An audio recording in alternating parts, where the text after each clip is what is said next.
I am a truth seeker, and the great thing about truth is it's timeless.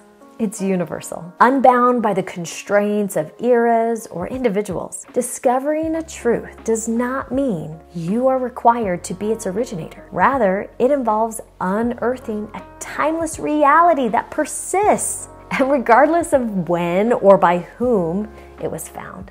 Each discovery or rediscovery adds a layer to the collective understanding of that truth, proving that while we may not be the first, we may always be able to contribute to the depth of that knowledge that truth has to offer.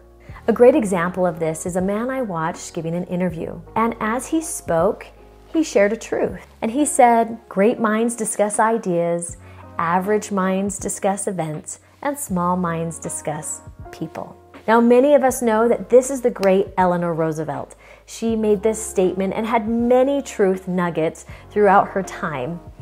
Now, he didn't give credit to Eleanor.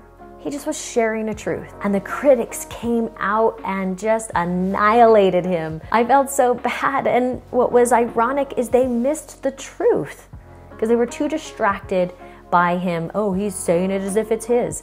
I guarantee Eleanor was not the first to come up with that observation because truth persists through time. Another great example of truth persisting is going to be this concept of what we think about, we become. This has been stated in various ways. Tony Robbins says, what you focus on is what you get. Jen Sincero said, what you choose to focus on becomes your reality. And one of my favorites is, you get and become what you focus on most of the time. And this is Bob Proctor, who studied Napoleon Hill, who stated it throughout his book, the concept throughout his book, Think and Grow Rich. This being such a crucial truth that when we truly understand the power of our thoughts, I wanted to know who originated, who came up with this, because I've seen the truth in my own life.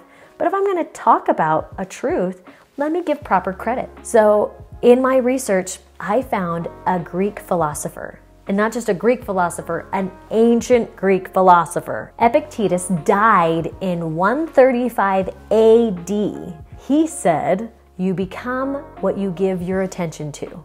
There's maybe even then not the original, but the earliest in my research that I could find giving credit to this concept of truth. So as we share truth, keep in mind that we're discovering and rediscovering. Another great example of this is displayed in an episode of Ted Lasso, if you've seen it. And he, under the influence of a barbecue-induced hallucination, they jokingly refer to, he comes up with this concept where his team is able to work together in ever-moving triangle formations throughout their soccer game. As he's like, I'm brilliant, I came up with this. His colleague informs him that, oh yes, that's called total football, and that was actually discovered so many years prior. It didn't take away from the truth, and it didn't take away from his own discovery that somebody else had the same idea. To the voice of 2 to 3 witnesses, man, truth is made known, and to embrace it and let it be. Let's not get caught up with who said it first, but let's seek out what is the truth. How can we build on it? How can we have those layers to gain greater understanding?